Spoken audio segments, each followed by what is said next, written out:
Sir क्या कार्यक्रम चलाए जा रहे हैं आपके माध्यम से? प्रयास और कैलाश सत्यार्थी चिल्ड्रन फाउंडेशन हम लोग भारत के 300 जिलों में काम कर रहे हैं और हमारा लक्ष्य है 2030 तक बाल विवाह को मुक्त कर देना इन सब जिलों से। और आज की कार्यक्रम खास इसलिए है क्योंकि आज 11 अक्टूबर है, इंटरनेशनल गर्ल चाइल्ड्स डे के रूप में हम इसको मनाते हैं। और क्योंकि ये बच्चियों की सुरक्षा से जुड़ा हुआ थीम है आज की इंटरनेशनल गर्ल चाइल्ड डे का, इसी अवसर पर हम लोग बाल विवाह के रोकथाम के लिए एक बुक लॉन्च करने वाले हैं, जो डीएम साहब उसको विमोचन करेंगे उस बुक का। और उस बुक में पूरे देश में किस तरह से हम इस बाल विवाह को ख़त्म करेंगे उसकी कार्य योजना है। और हम चाहेंगे जो 2030 तक इस कार्य योजना के तहत काम करते हुए इस कुरीति को ख़त्म कर दिया जाए। सर आज भी मंदिर में देखते हैं कि बाल विवाह होता रहता है, तो उसको कैसे आप रोकेंगे? हमारी आंदोलन चल रही है गांव-गांव, हम वहां पर इन्फॉर्मर्स बहाल कर रहे हैं, हम पंडितों का मीटिंग कर रहे हैं, हम मौलवियों का मीटिंग कर रहे हैं, हम गांव में इन्फॉर्मर्स को भी प्रमोट कर रहे हैं ताकि इन्फॉर्मेशन मिले और हम लोग शादी को रोक पाएँ। ये बाल विवाह कानून सिर्फ एक सोशल जस्टिस नहीं है, एक क्रिमिनल जस्टिस सिस्टम में भी है। इसमें अगर कोई शादी करता है या करती है 18 साल से कम उम्र में अगर बच्ची है, 21 साल से कम उम्र में बच्चा, तो उस परिस्थिति में हम शादी को रुकवाते हैं। अगर शादी हुई नहीं है तो, अगर शादी हो गई तो हम कानूनी कार्रवाई करते हैं और मामले को आगे न्यायालय तक ले आते हैं। अच्छा, तो अभी जो जागरूकता अभियान चल रहा है गांव-गांव में चल रहा है? जी हाँ, यहाँ आपके 150 गांव में, पटना के 150 गांव में ये अभियान चल रही है। आज जो जनसंवाद जो कार्यक्रम है, इसमें भी हमारा कार्यक्रम है जो अभी हम 10 मिनट का स्लॉट डीएम साहब के ऑर्डर के मुताबिक हम लोगों को मिला है, जो यहाँ हम चाइल्ड मैरिज पर बात करें और जागरूकता फैलाएं और सबको शपथ दिलवाएं जो हम शादी रुकवाने में हम कम से कम पटना का जिस क्षेत्र में आ जाए हैं, ये संकल्प ले, ये क्षेत्र, ये गांव जो हम इसको रोकेंगे। तो हम एक शुरुआत करना चाहते हैं इस जनसंवाद कार्यक्रम से। क्या नाम हुआ सर आपका? मेरा नाम जितेंद्र कुमार सिंह है और मैं प्रयास में चीफ कोऑर्डिनेटर के रूप में कार्यरत हूँ। आप प्रयास संस्था के तहत काम कर रही हैं और आपके साथ जो है बाल विवाह के बारे में क्या कुछ आप शेयर करना चाह रही हैं? देखिए, पहले तो मेरा नाम सुनीता कुमारी है और मैं खुद बाल विवाह का एक पीड़ित महिला हूँ, क्योंकि मेरी शादी बहुत कम उम्र में हुई थी जब मैं 12 साल की थी और मेरी पढ़ाई भी उस समय 7 क्लास में ही हम पढ़ रहे थे। संक्षेप में 7 क्लास में तो शादी हो गई है, लेकिन शादी का कोई महत्व और मतलब मुझे कुछ भी पता नहीं था। और एक तरह से बोलिए तो मेरा बचपन ही ख़त्म हो गया। और 2 साल के बाद दुरागमन उस टाइम होता था, दुरागमन हुआ और मैं 16 साल में माँ बनने के लिए तैयार हो गई।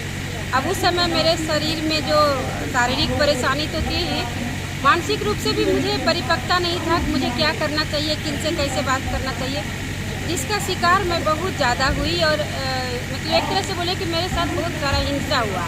मतलब वो रसोई में काम करने का बोझ से लेकर के मतलब सुबह के 4 बजे से लेकर 12 बजे तक, रात तक जगना, बच्चे के साथ जगना, हर काम एक औरत की जिम्मेदारी हो गई थी।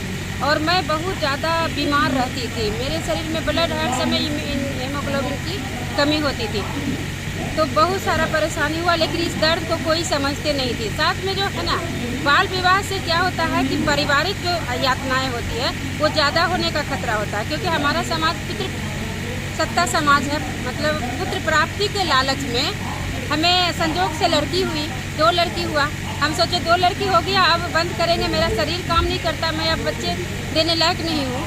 नहीं, बेटा नहीं है तो वंश कौन चलाएगा? इसके चलते मुझे तीसरा लड़की और चौथा भी मतलब माँ बनने का मतलब यातनाएं झेलना पड़ा। तो मुझे 3 लड़की 1 लड़का हुआ। तो लड़की होना एक लग रहा था अभिशाप बन गया मेरे लाइफ में, क्योंकि किसी तरह से मैं जिम्मेदार नहीं थी। आप क्या कहना चाहेंगे समाज के लोगों को? तो एक तो ये है कि जेंडर का असर मेरे ऊपर हुआ, हिंसा का हुआ, तो हमने ठान लिया कि ये गलत है, क्योंकि जो भी हो रहा है इसमें औरत कहीं से जिम्मेदार नहीं है, लेकिन हर तरह से औरत ही कटघरे में क्यों। तो हमने समाज में एक साक्षरता अभियान आया और मैंने उसमें जुड़ करके काम करने लगा, गांव-गांव में जाके महिलाओं के साथ काम करने लगी। जब हमने काम करने लगी तो सेल्फ हेल्प ग्रुप बनाने लगी, महिलाओं के बीच संगठन बना के इन तमाम तरह की रूढ़िवादी को लेकर के काम करते करते आज मैं आपके बीच खड़ी हूँ और मैं आपको गर्व से बोल रही हूँ कि मुझे बहुत सारा अवसर मिला है। और मैं अभी बिहार लेवल पर स्टेट कोऑर्डिनेटर के रूप में काम करती हूँ और हमारे साथ 40-50 हज़ार महिलाएं हैं जो मैं जिनका लीडरशिप प्रतिनिधित्व करती हूँ।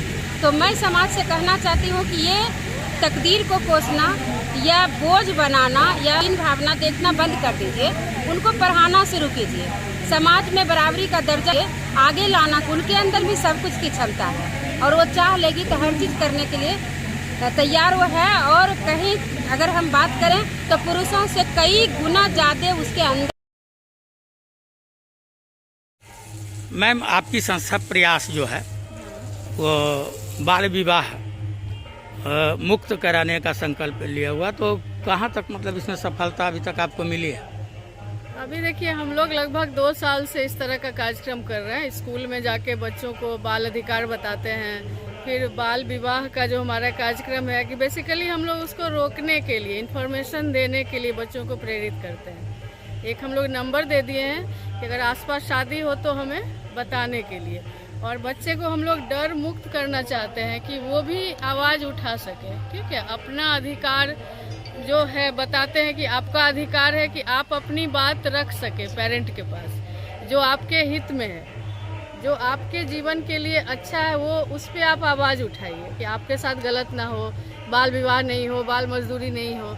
अच्छा, इस संबंध में महिलाओं को जागरूक करने के लिए महिलाओं को भी हम लोग क्या कर रहे हैं? हम लोग बेसिकली आंगनवाड़ी है, फिर जीविका दीदी लोग का जो ग्रुप है उनके साथ मीटिंग करते हैं, वहाँ पे जाके बताते हैं। तो बहुत सारी महिलाएं हमारे साथ जुड़ती हैं और उनको भी अच्छा लगता है कि बहुत कुछ योजना भी बताते हैं सरकार का कि बाल विवाह रोकने के लिए सरकार क्या कर रही है। तो आज यहाँ जन संवाद कार्यक्रम में आप लोग आए हुए हैं, तो इस मंच से क्या कहना चाहेंगे समाज को? इस मंच से हम यही कहना चाहेंगे कि बाल विवाह जो हमारे समाज में जो हुआ है वैसा फिर उनके बेटी अगली पीढ़ी को नहीं हो, जो उनको झेलना पड़ा जिस तरह का दुखद कि बच्चे कम उम्र में बच्चे हो गए, बच्चे भी बहुत शारीरिक और मानसिक रूप से अभी भी झेल रही हैं। वो बहुत तरह की बीमारियां जो हुई, कम उम्र में नाती पोता हो गई, उनका भी प्रॉब्लम वो झेल रही हैं। तो इससे हमारी अगली पीढ़ी को इससे छुटकारा मिले, वो शिक्षित हों,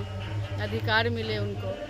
हमारा बेसिकली यही है आज हमारा। क्या नाम होगा आपका मैडम? मेरा नाम रूपा सिंह हुआ। प्रयास के लिए हम काम कर रहे हैं।